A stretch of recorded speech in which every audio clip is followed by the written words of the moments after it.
छत्तीसगढ़ में 14 नवंबर यानी आज से धान खरीदी की शुरुआत हो गई। सीएम विष्णुदेव साय ने बालोद जिले के भाठा गांव में धान खरीदी का शुभारंभ किया। प्रदेश के किसान 31 जनवरी 2025 तक धान बेच सकेंगे। धान खरीदी की शुरुआत के साथ ही प्रदेश में धान और किसान के मुद्दे पर एक बार फिर राजनीति शुरू हो गई है।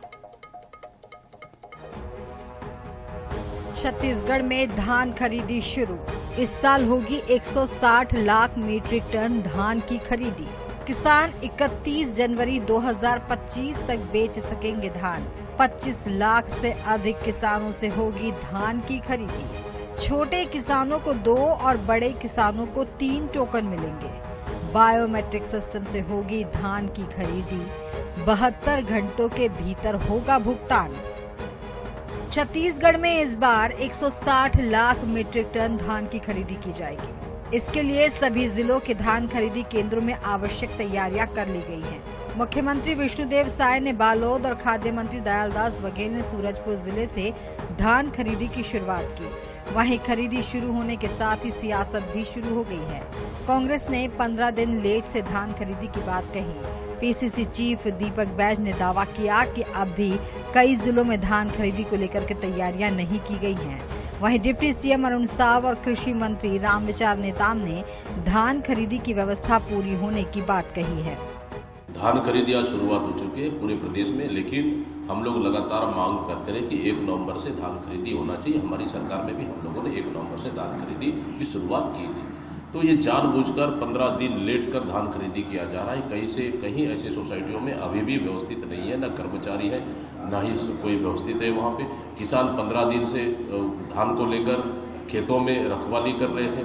आदरणीय विष्णुदेव साय जी के नेतृत्व वाली सरकार किसानों का धान का पूरे खरीदी करने के पूरे व्यवस्था किया है। और हमारे सहकारिता मंत्री जी, खाद्य मंत्री जी सबके सहयोग से एक कार्यक्रम जो है हमारे जितने भी सहकारी संस्थाओं के माध्यम से जो संग्रहण केंद्र बने हैं वो सभी जगह प्रारंभ हो रहा है। आज से धान खरीदी की शुरुआत हो रही है। धान खरीदी की सारी तैयारियां पूरी हो चुकी है। माननीय मुख्यमंत्री विष्णुदेव साय जी आज से धान खरीदी का शुभारंभ कर रहे हैं और किसानों के धान खरीदने का सिलसिला आज से प्रारंभ होगा। तो मैं सभी किसान भाइयों को बहुत बधाई और शुभकामनाएं देता हूं। सरकार ने भी बम्पर खरीदी के लिए पूरी तैयारी कर ली है। ऐसे में ये उम्मीद की जा सकती है कि इस बार भी प्रदेश में न सिर्फ बम्पर धान की खरीदी होगी बल्कि परिश्रम का फल पाकर किसान समृद्ध भी होंगे। गौरव शर्मा, INH 24/7 रायपुर।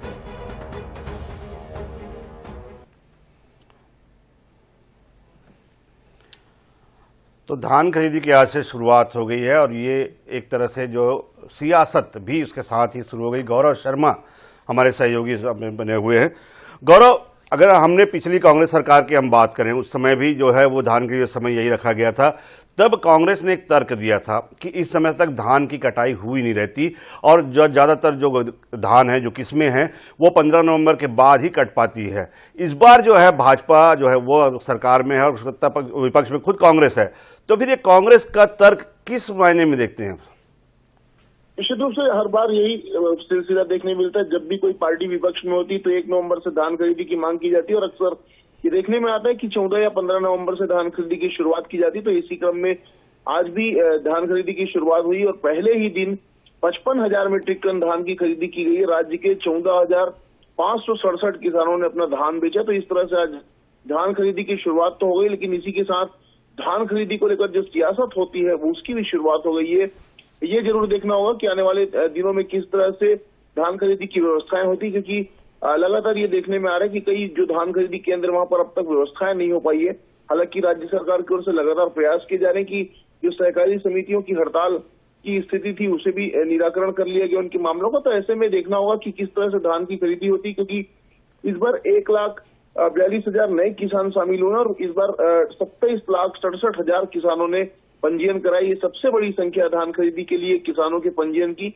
नए किसान भी जुड़े। ऐसे में जो धान खरीदी के केंद्र है, लगभग पूरे प्रदेश में 26,000 से अधिक धान खरीदी के केंद्र हैं, वहां पर धान खरीदी की शुरुआत हो गई। अब किस तरह से इसकी खरीदी की जाती और कैसे किसानों को उनका भुगतान किया जाता है ये देखना होगा। हालांकि आज एक राहत मुख्यमंत्री विष्णुदेव साय ने दी है, 10,000 रुपए तक की राशि भी किसान जो है उन्हें धान खरीदी केंद्र में ही मिल जाएगी। तो एक तरफ राहत है और दूसरी तरफ सियासत भी है। गौरव, इसमें एक बड़ा सवाल जो उठता है कि सबसे बड़ी बात ये होती है, जिस तरह से पिछले अगर हम सालों की बात करें, लगातार चलिए केंद्र और राज्य के सरकारों में एक दूसरे आरोप प्रत्यारोप का दौर शुरू होता है, लेकिन अभी भी कई किसान ऐसे हैं जो ये शिकायत कर रहे हैं कि मंडियों में उन्हें धान लाने से अभी मना किया जा रहा है। ये कहा जा रहा है कि फिलहाल व्यवस्थाएं नहीं हो पाई है धान रखने की, इसलिए किसान जो है मंडियों में अभी ज़्यादा धान ना लाएं, जितने वहां पर जितनी तौलाई की व्यवस्था है उतने ही धान लेकर आएं। ये किस तरह, इस पर थोड़ा रोशनी डालिए। निश्चित रूप से प्रदेश के कुछ सहकारी समितियों में हड़ताल की वजह से ऐसी स्थितियां बनी थी कि वहां पर आवश्यक तैयारियां नहीं की जा सकी थी।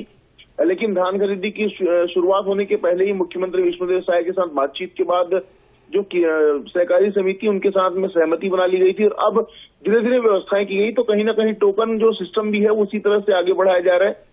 जो प्रदेश के बड़े किसान है उनको 3 टोकन जो है वो जारी किए जाएंगे और जो लघु और मध्यम वर्ग के किसान है उनको 2 टोकन जारी किए जाएंगे। तो टोकन के हिसाब से ही किसानों को अपना धान समितियों में लाने के निर्देश दिए गए। उन्हें कहा गया कि जिस तारीख को उनका टोकन कटा हो उसी तारीख को लेकर आए।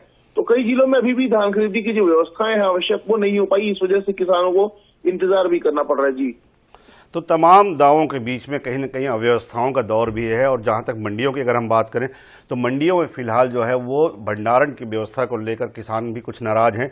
उनका कहना है कि जिस मात्रा में उनका धान वहां पे उपज हुई है वहां पर मंडी में रखने की व्यवस्था नहीं होने की वजह से अभी किसानों को मंडी में धान भंडारण से इनकार किया जा रहा है। देखना ही होगा सरकार इस पर कैसे निपटती है। शुक्रिया गौरव पूरी जानकारी के लिए।